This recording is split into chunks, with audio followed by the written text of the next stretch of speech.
වෙමි කියලා අපි කතා කරන්නේ කවුරු ගැනද? මේ පුංචි පන්තිකර මොන්ටිසෝරි ගියා වගේ.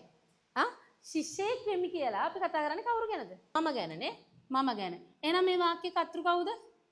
දැන් සෙන්සි කිව්වා කර්තෘට තේමාවට පස්සේ යොදන නිපාතය මොකද්ද? වා. දැන් අලුත් ළමයි දන්නේ නැති වුණාට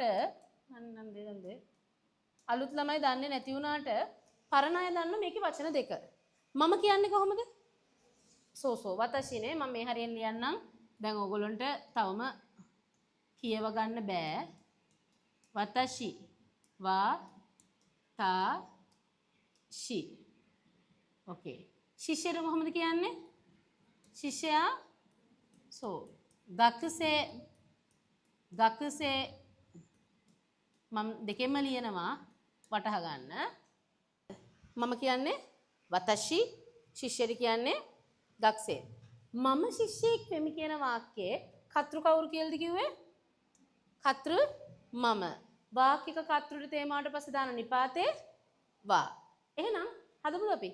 කියමු මම කො වතෂි වා වතෂි වා ශිෂ්‍යරි මොකද කිව්වේ? ගක්සේ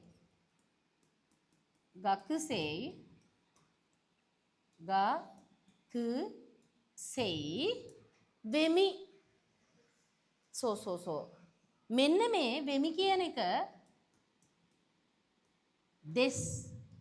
දෙස් හරි ස ලිව්වට අපි ප්‍රොනවුන්ස් කරන්නේ ස් මම ඒක කියලා දුන්නනේ දෙස්.